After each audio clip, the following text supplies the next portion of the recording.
My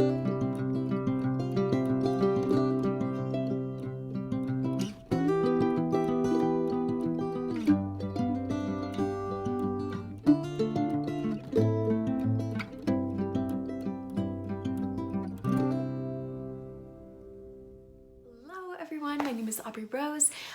It has been a long time since I've been here on YouTube. So March is National Novel Reading Month, and so last year I tried to read a book a day, which is like 31 books, 31 books in 1 month, and last year I only got to 17. This year I was like determined to actually read the 31 books, and I did it. Today's the 31st and I actually finished my books yesterday. Let's see. Okay, so what I'm going to do is I'm going to give you brief what is the word, reviews for each book that I read in March. So I have a little bit of room over here, so I'm going to the screen and hopefully a book comes up, or we'll do it now. Okay, so the very first book that I read is this one. There's nothing there. Okay, and that is Everything by Nicola Yoon. I read it in audiobook form, so I think I was just trying to like read the book, get it done. Yes, so the book worked pretty well. I've been doing a little bit of research on romance beats. Hold on, sorry, I have to read this. And all the romance beats were hit in this book, and it did seem like they were kind of hit out of order, so the end felt a little off. I don't remember exactly how this happened. This was a whole month ago, but yeah, so the romance beats felt just a little bit off, so the ending was a little weird, and also the kind of the big I don't even know what it's called. The big part of the ending, it wasn't set up the best. It sort of made sense, but I don't know. It did kind of just seem like it came out of nowhere. Maybe not though, I don't know. There is intimacy and kissing in this book. The former can be skipped fairly easily, so I read this on audiobook, so I just skipped probably to the next chapter. And there is a little bit of cussing. I don't remember much more than that. Why did I write this review? Yes, so I liked the book. I really liked the characters. The end was a little wonky, like I mentioned, which is pretty cool. I don't like reading this just like this. It was pretty cool. And I would recommend this book. So now I'm going to book number 2.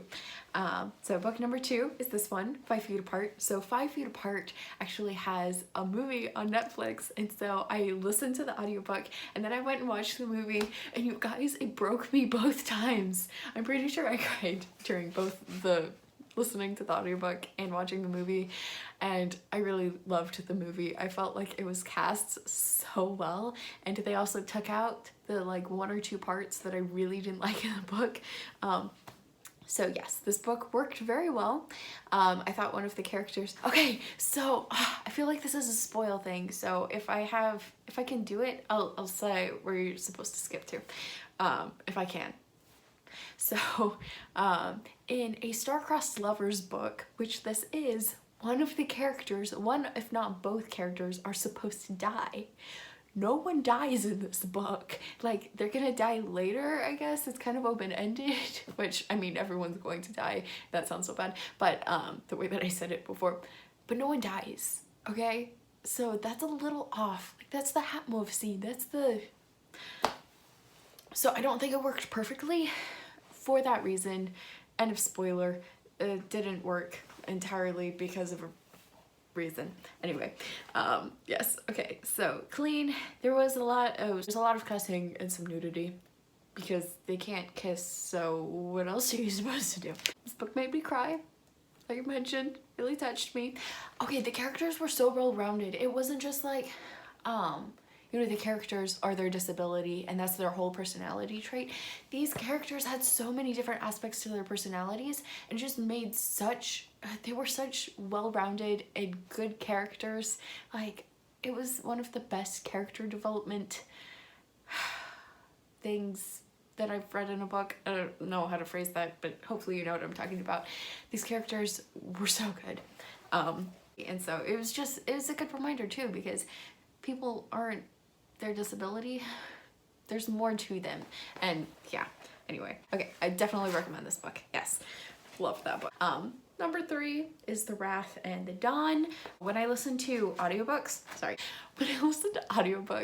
I listen to them not on the normal speed. I listen to them on like 2x speed. It depends on what it is. But for The Wrath and the Dawn, I had the paperback, and so I borrowed the audiobook on Libby, and so I listened to the audiobook as fast as it would go, and then I just followed along with the words. So I was able to read this book ridiculously fast, which is so much fun for me. It's probably one of my absolute favorite way to read books.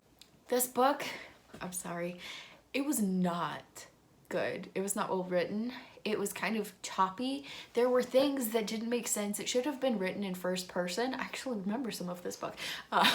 So it should have been written in first person, but it wasn't. And so we kept coming back to this other character that I did not care about. It was like the villainous force that's brewing in the background, and I did not care at all. So there was intimacy, but it wasn't like described. And there was kissing. I think there was cussing too. Which bugs me. Okay, so this is a fantasy book. When you have a fantasy book or a sci-fi book or something, and it's not like halfway based in the real world, or at least somewhat based in the real world, I don't like it when you use real word cuss words. Like, make up your own. If this is your own world, make up your own cuss words. Like, so that way it's not actually like a cuss word. I won't count it as a cuss word if it's a made up cuss word, because, what is it? Marissa Meyer, in her book series, she made up her own cuss words for her series. That is brilliant. Please do that. If there's no other...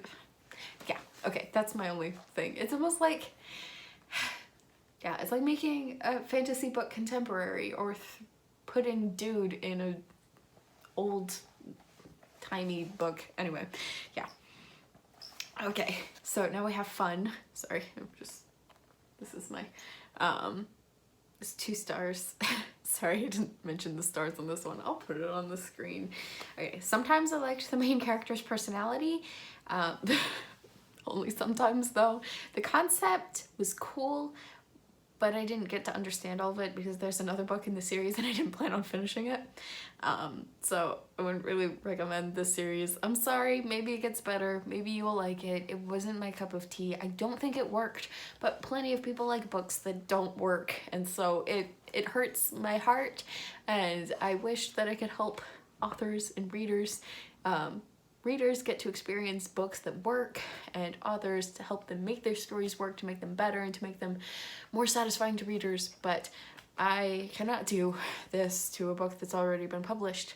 And I was like, how did this book get published? It's fine. I accidentally read this also on the 2nd of March. So I actually read 2 books on March 2nd. So it was an accident. I meant to pause it like a chapter before it ended, and that didn't happen. So anyway, I don't even remember how that happened. There was probably extra stuff in the back and I didn't realize it was ending until it was done. Yeah, okay. So, book number 4. We're already 12 minutes. Oh, this will take forever. Okay, Twilight. So I read Twilight. I've read it before. I'm not gonna do... I did write some stuff on here. Okay, so I did this one where I had the hardcover and I listened to audiobook. Okay, so Twilight, most of you have probably already read it. It's fairly clean. There's kissing, mention of more, and very mild language. I like this book. I was reading it for research, so yeah, if you really want to know my thoughts on it, comment down below and I'll answer. But you'll probably have to be like very descriptive in your questions about it if you have any, because otherwise they'll be like, yeah, I don't really remember. I should though. I don't know. I have to think about it for a while. Ooh. I'm a little bit jittery. Okay, book number 5. Is this book number? Yes, book number 5. Okay, so this is Snow Glass Apples by Neil Gaiman. Gaiman? I can't remember. Okay, so this is a graphic novel. The book worked pretty well, except for it didn't have everything that it needed for the supernatural aspect of it. So there are certain conventions to this particular supernatural genre, and it didn't hit all of the beats, but then again, it's like a graphic novel, so it was pretty short. And I don't know if I had time to go into everything, but it was missing some of it. It was very graphic. Okay, so there was like a lot of intimacy, a lot of nudity. I was covering up everything so I could just read the story. And so that also leads into fun. So it made me kind of uncomfortable. I get that it was part of the book, and I get there's probably more of a hidden or deeper meaning that I wasn't getting because I was just trying to read the story. But this is actually, funnily enough, yes, that is the word. This was actually exactly what I was looking for. So I was looking for Snow White as a vampire in a book, and so I wasn't looking for a graphic novel, but that's what I got, and this was what I was looking for. I wanted to see how someone else interpreted it, so that I can know what's already out there and see if it's been done before, and also see how much I want to take to put into my own Snow White retelling. So yes, it is definitely not a younger kid book. It's adult, new adult, actually adult. Yeah, I probably wouldn't recommend it to most people. It depends on what you're looking for, and I guess what your views are on stuff. Anyway, okay, so those were my first 5 books. That was like the first week or so of March, and going on to book 6 is this book. Which book is it? I don't even know. The History's 9 Most Insane Rulers. Okay, so this was, I think, the only nonfiction book that I actually ended up finishing this last month. This one it's a little bit hard to do the good, clean, fun rating system. So I don't think, like, there's no language. I'm pretty sure there's no kissing. There might be mention or description of it. I don't really remember. There's some mention of violence. Normally I don't say anything about that just because it doesn't bother me, so I don't put it as like it's not clean. Yes, so good. It wasn't written the best. So I prefer books or biographies to be written in chronological order. So this is the day that they were born, or if they go into any detail about their parents and grandparents, they do that beforehand, and then they go to the day that they were born, and then they go up chronologically until the day that they die. You know what chronological means, I'm sorry. Yeah, so that's how I prefer it to be written, and I think some of the sections were, because there's 9 different sections, but not all of them were, so it was kind of confusing, and also they were biographies, and so what I was looking for was how these rulers were actually insane, how they were mad, and so it wasn't that, it was just these 9 rulers were mad, but it didn't like give you much as to why. Like it briefly touched on that. It was so brief, and it was so sad because that's what I was looking for. But yeah, so the introduction really should have warned me, so I read the introduction and he went off on this tangent, and then basically at the very end he disclaimed the tangent. It was like, you know what, all the stuff that I just said doesn't matter, and so that should have warned me, but I didn't listen. So I read it. It was not the best. I don't remember most of it, but yeah, not exactly what I was looking for. And yeah, I think that was all I'm gonna say about that. Okay, so then this book is number 7, Interview with a Vampire, by Anne Rice. So this book I actually read over a very long period of time. I don't remember most of it, but I think it was pretty well written. So the format's a little weird. It's hard to make the book work in the format, I think. And so I wasn't the hugest fan of the format, the interview format, but that doesn't necessarily mean that it's bad. And I think it worked pretty well for what it was, if that makes sense. Yeah. And clean. Okay. So this book, I think it was fairly clean. There was some descriptive language, I think, or some suggestive language. I can't remember exactly what it was. I don't think it went into too much detail, but there was one scene that I think I kind of remember that was weird. But this book actually had 1 or 2 parts. There was a little bit more. It was like one of the most gory scenes in books that I've ever read. And it was like, oh, this is a book, but this is creepy. Like, I can't see anything, but my imagination was enough to make it very creepy. So, yeah, normally I don't mention stuff like that. Like I said already, I mentioned it twice. I think I'm gonna mention it again. I can't remember. But, yeah, if that does bother you. I guess you might not like this book, but it's a vampire book, so you're probably not even gonna, it's probably not even off your radar if you don't like vampire books. Anyway, this wasn't my favorite book, but I finished it, so that says something. Normally if I really don't like a book, I won't, or if I don't like a book, I won't finish it. Depends, actually. Most of these books weren't my favorite, but yeah. The characters really annoyed me at the beginning, though, especially the main character. I was so mad. Yeah, anyway, okay. And that was ebook format. I think all the rest of these, oh wait, no. Sorry, I've been kind of mentioning it just because I read so many on audiobook, and I read them, or I listened to them so fast that the pacing was a little bit different for me. So I could have loved the book because I got to read it so fast, but if you're reading it in hardcover, it might be a little slow.